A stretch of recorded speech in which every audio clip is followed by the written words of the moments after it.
Mes chers collègues, la situation des migrants à la Villette, comme ailleurs, est la conséquence d'un manque d'anticipation de l'État suite à la fermeture du centre de la Chapelle.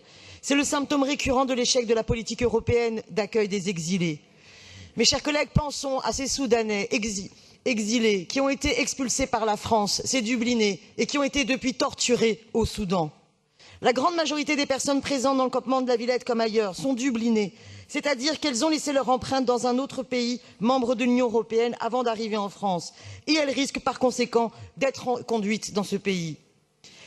Et le gouvernement, au lieu de travailler un dispositif prenant en compte l'urgence humanitaire et le respect des droits fondamentaux des exilés, en proposant des mises à l'abri, que fait-il? Il envisage l'évacuation du campement, renvoyant la balle à la mairie de Paris, censée, selon lui, demander une décision de justice d'évacuation. C'est juste une honte. C'est juste une indignité pour la République. Et ce projet de loi sur l'immigration, qui va maintenant passer au Sénat, oui, ce texte est un texte dangereux, qui consacre un très net recul pour les droits des personnes étrangères en France. Mes chers collègues, ce texte prévoit quoi? Eh bien, ce texte prévoit la réduction à 6 mois les délais d'instruction de la demande d'asile, en réduisant à 15 jours au lieu d'1 mois les délais de recours, le doublement de la durée de rétention jusqu'à 145 jours au lieu de 45 actuellement, la facilitation des reconduites à la frontière pour les déboutés, les Dublinés.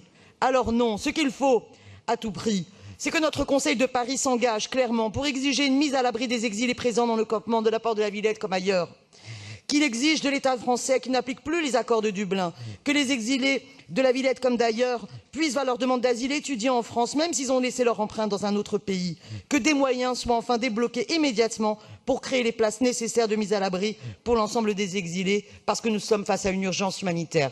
Je vous remercie.